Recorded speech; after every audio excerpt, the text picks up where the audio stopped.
மகாபாரத யுத்தம் நெருங்கிக் கொண்டிருந்த போது உலகின் சக்திகள் அனைத்தும் ஒரு புள்ளியில் திரண்டிருந்தன.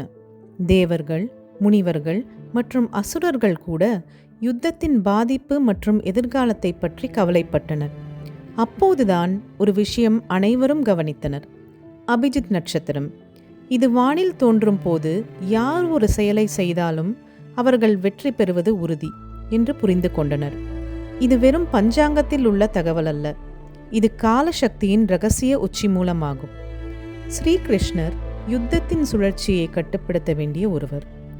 எதிரிகளும் கௌரவ படைகளும் அபிஜித் நட்சத்திரத்தை பார்த்த பின் யுத்தத்தை தொடங்கினால் அவர்கள் வெற்றியடைய வாய்ப்பு அதிகமாக இருக்கும் என்று புரிந்து கொண்டார்.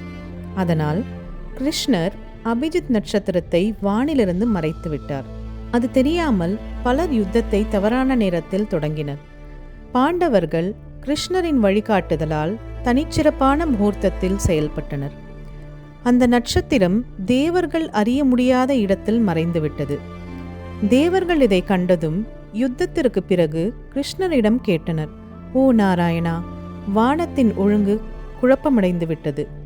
அபிஜித் ஒரு நேர நிலையாக திரும்ப வேண்டும்.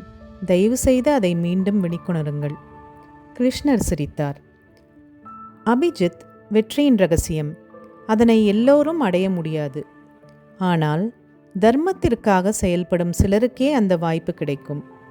அதனால் நாள்தோறும் மிக சிறிய நேரத்திற்கு மட்டுமே ஒரு இரகசிய காலப்பகுதியில் நான் அதை வானில் விடுகிறேன்.